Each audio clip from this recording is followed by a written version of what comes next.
Sadyain lang ang kahirapan, huwag kang panghinaan. Darating at darating din tayo sa ating inaasam. Tuloy lang, Panginoon ay di tayo iiwanan.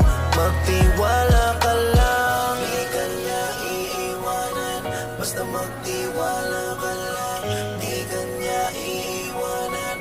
Basta magtiwala. Panginoon, di tayo iiwanan kahit na nahihirapan. Patuloy na gumapang, ituloy mo lang kung anong nasimulan. Huwag magkatubili o magalangan, maniwala sa sarili, umabante at di baling dahan-dahan. Importante, umuusad lang nang walang inaapakan. Danas na ako sa lahat, paghihirap at bigat, makikita sa balat, sa kaliwat ugat, kung paano katawa'y pinaiyak. Sa bawat pagpataka merong aral at inspirasyon na tumatak, dahilan kung ba't patuloy akong